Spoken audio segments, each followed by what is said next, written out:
कांग्रेस जल्द ही बटेगी दो खेमों में। सुन लो पायलट साहब, प्रियंका के खेमे में ही बन पाओगे मुख्यमंत्री भाई साहब। अब आप सोचिएगा और सुनिएगा ध्यान से। आज एक ज्योतिषी ने सचिन पायलट का भविष्य बता दिया और पंडित जी ने जो कहा वो बिल्कुल कॉन्फिडेंस के साथ, फुल ऑन कॉन्फिडेंस के साथ था। क्या कहा?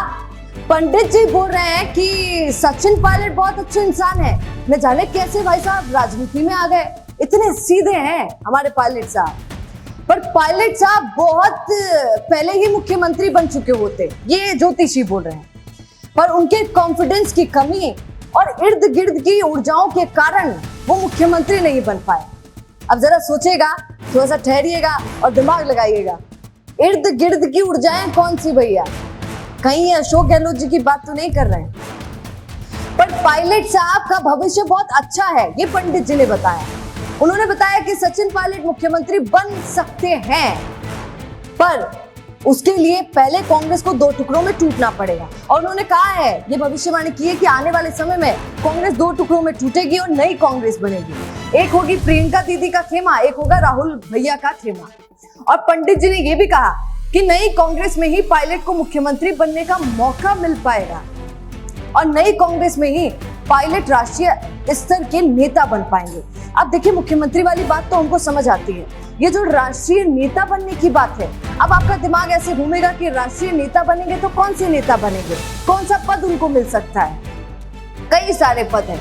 उनको राज्यसभा भेजा जा सकता है, अगर आगे चल के कभी कांग्रेस की सरकार बन जाती है तो बहुत बड़ा मंत्री पद उनको दिया जा सकता है। तो बहुत सारी चीजें ऐसे उठकर सामने आ जाती है। पर अगर राहुल गांधी के खेमे में रहे तो फिर मुख्यमंत्री बनने का सपना उनका पूरा नहीं हो पाएगा, ऐसा पंडित जी बोल रहे हैं। क्योंकि जब पंडित जी बोल रहे हैं प्रियंका गांधी के साथ रहे तो मुख्यमंत्री बन जाएंगे, इसका मतलब ऑटोमेटिक ना बोलकर भी वो ये बोलना चाहते हैं कि अगर राहुल गांधी के खेमे में रहे तो मुख्यमंत्री भैया नहीं बन पाएंगे। पर आप देखिए ना, पंडित जी से जब पूर्व मुख्यमंत्री अशोक गहलोत के बारे में पूछा गया तो उन्होंने कहा कि समझदार नेता है, पर अगले मुख्यमंत्री तो वो नहीं बन पाएंगे, किसी नए चेहरे को मौका मिलना चाहिए। मतलब पंडित जी ने पायलट के साथ साथ गहलोत साहब की कुंडली भी खंगाल दी।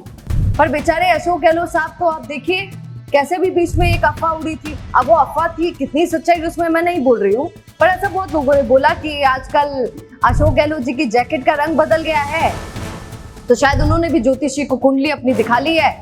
और शायद ज्योतिषी ने बोला है कि सलेटी रंग की जैकेट पहनो तो किस्मत शायद राजनीति में थोड़ी बदल जाएगी। इसमें सच्चाई कितनी है वो नहीं जानते हैं, पर एक चीज आप फोकस जरूर कीजिए, ज्योतिषी को सारे राजनेता अपनी कुंडली जरूर दिखवाते हैं। हनुमान बेनीवाल जी ने दिखाया, दो अंगूठियां उनको दी पंडित जी ने। इधर सचिन पायलट जी के बारे में आज हमने आपको बता दिया कि ज्योतिषी बता रहे हैं। उधर से अशोक गहलोत जी भी शायद ज्योतिषी से मिलते हैं। तो देखिए, राजनेता ज्योतिषी से तो मिलते हैं। इस पर आपका क्या कहना है, कमेंट करके जरूर बताइएगा। नमस्कार।